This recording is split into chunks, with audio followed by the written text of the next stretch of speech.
Boa noite, meus filhos, que Deus os abençoe com muita luz.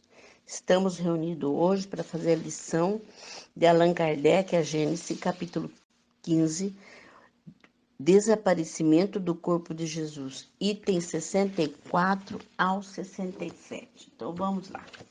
Desaparecimento do corpo de Jesus, 64. O desaparecimento do corpo de Jesus após a sua morte ha sido objeto de inúmeros comentários.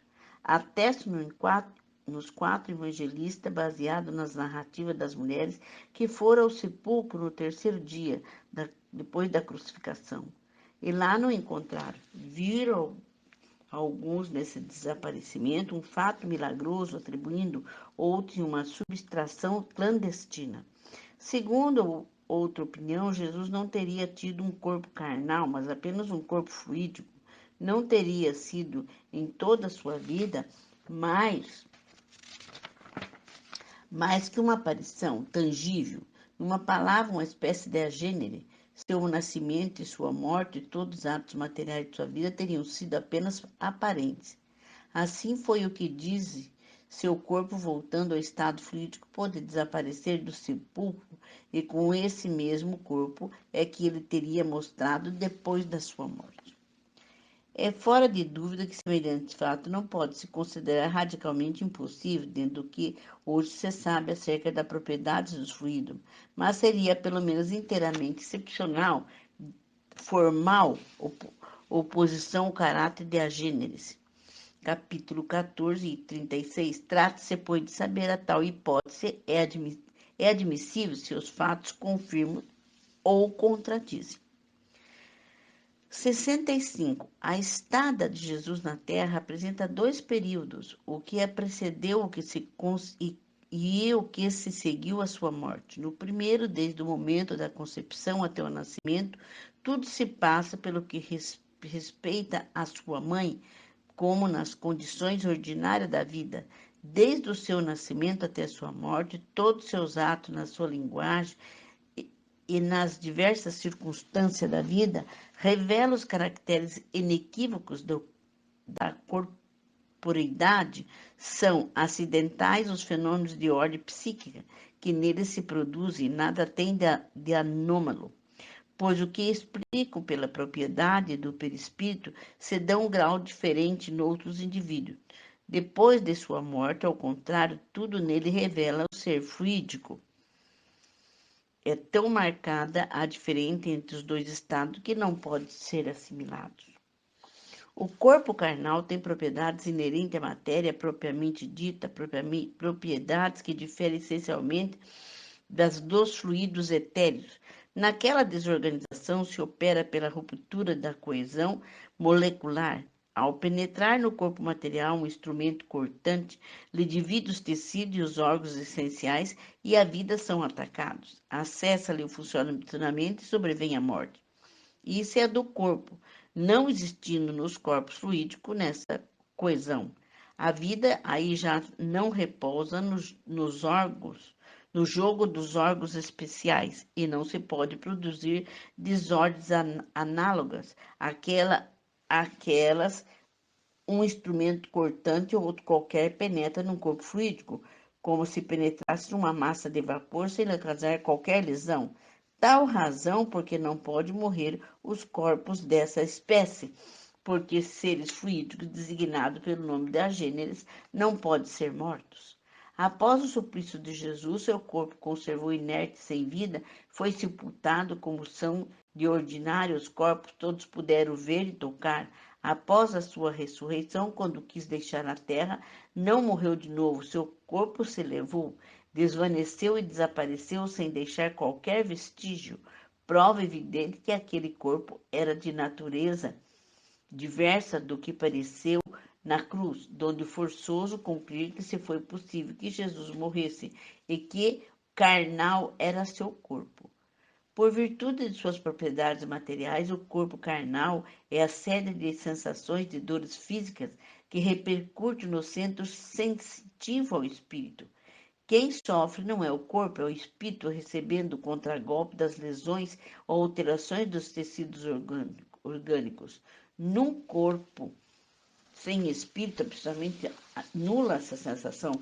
Pela mesma razão, o espírito sem corpo material não pode experimentar o sofrimento, visto que esse resulta da alteração da matéria, donde também é forçoso que conclua que Jesus sofreu materialmente, do que não pode duvidar, e que ele tinha um corpo material de natureza semelhante a toda a gente.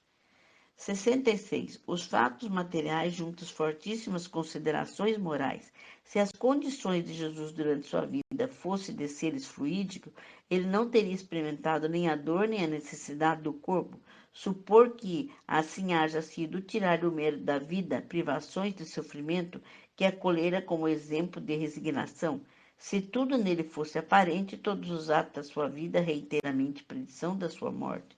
Cena dolorosa do Jardim de Oliveira, a sua prece a Deus para que afastasse do lábios o cálice de amargura, sua paixão, sua agonia, tudo até o último brado.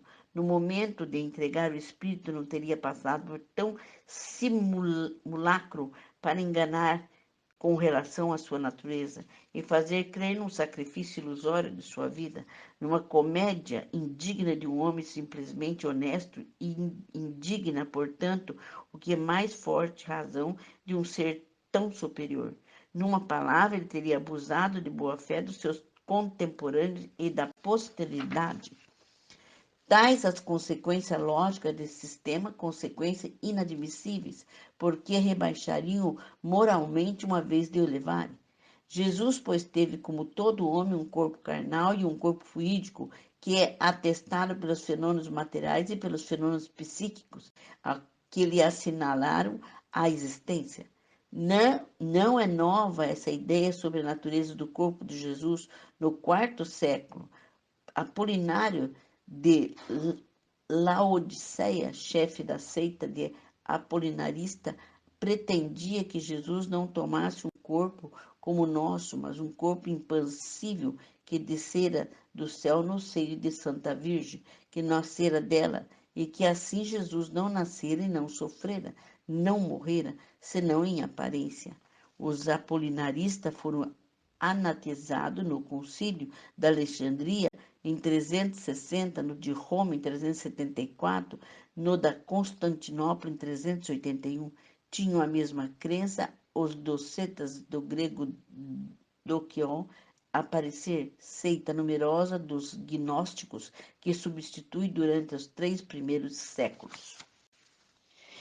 Bem, meu filho, essa lição que dá para entender que o povo quer dizer que, alguns querem dizer que desde o começo Jesus tinha só, se apresentou com o perispírito e aí coisa. Isso é impossível, né?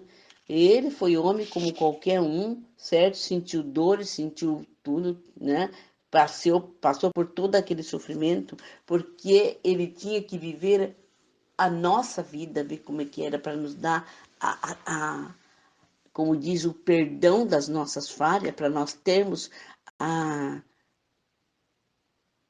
a condição da nossa reencarnação, certo? Porque Deus fez aquilo para perdoar os nossos pecados. Ele jamais ia ser um ser fluídico. Ele nasceu igual aos outros, passou por essa terra igual aos outros, teve carne igual aos outros. Né? Agora sim, quando ele morreu, o corpo fluídico dele, que é igualzinho, né? Que quando a gente vê um corpo fluídico, a gente, perfeito, a gente pensa que até a pessoa que está ali, como tem muitas coisas que eu já falei, que a gente já passou com um anjo falando com a gente e a gente nem sabe, porque ele pega a forma de uma pessoa e parece realmente que não tem nada a ver. Então, o corpo dele não era fluídico. O corpo de Jesus é um corpo normal, né? Então ele passou por todo aquele sofrimento, que foi quando ele pediu a Jesus no Monte das Oliveiras para poder, né, ele afastar aquele cálice, mas não foi afastado, né? Então, se Deus não afastou nem do seu próprio filho, tem muitos de nós que qualquer sofrimento quer que Jesus afaste. Nós não temos que afastar o sofrimento, nós temos que compreender e evoluir. É o que eu acho. É a lição de hoje, meus filhos. Que Deus os abençoe com muita luz. Peço a Jesus que fluidifique as vossas águas, colocando o remédio necessário, os anticorpos necessários, que vocês sejam energizados e blindados em nome de Deus para que esse vírus não os ataque.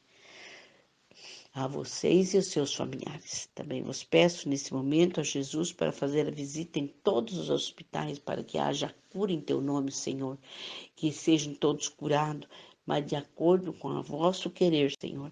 Vos peço nesse momento para o corpo médico, para os médicos, enfermeiras, para os atendentes, para os ajudantes, os técnicos, que sejam todos envolvidos na luz maior de Jesus Cristo e que sejam amparados em nome de Deus e protegidos. Peço também, Senhor Jesus, que o seu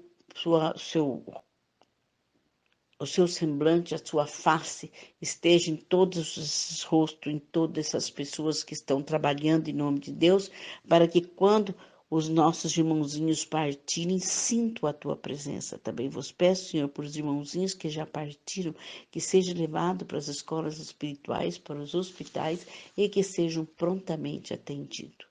Também vos peço, Senhor, na luz maior, para o grupo Dona Luz, para que eles sejam amparados e protegidos no nome de Jesus, para que sejam aliviados em nome de Deus e protegidos, e aproveite essas lições para cada vez mais ter evolução. Filho dos exércitos, também vos peço, Senhor, neste momento, por todos que sejam amparados, peço os filhos que nesse momento dê as mãos e que nesse momento vamos circular o planeta Terra, vamos dar as mãos e vamos circular o planeta Terra e vamos enviar muita luz, muita luz, muita luz para que o planeta Terra seja libertado dessas forças negativas, tanto ele como a humanidade, que seja libertado em nome de Jesus Cristo. Amém.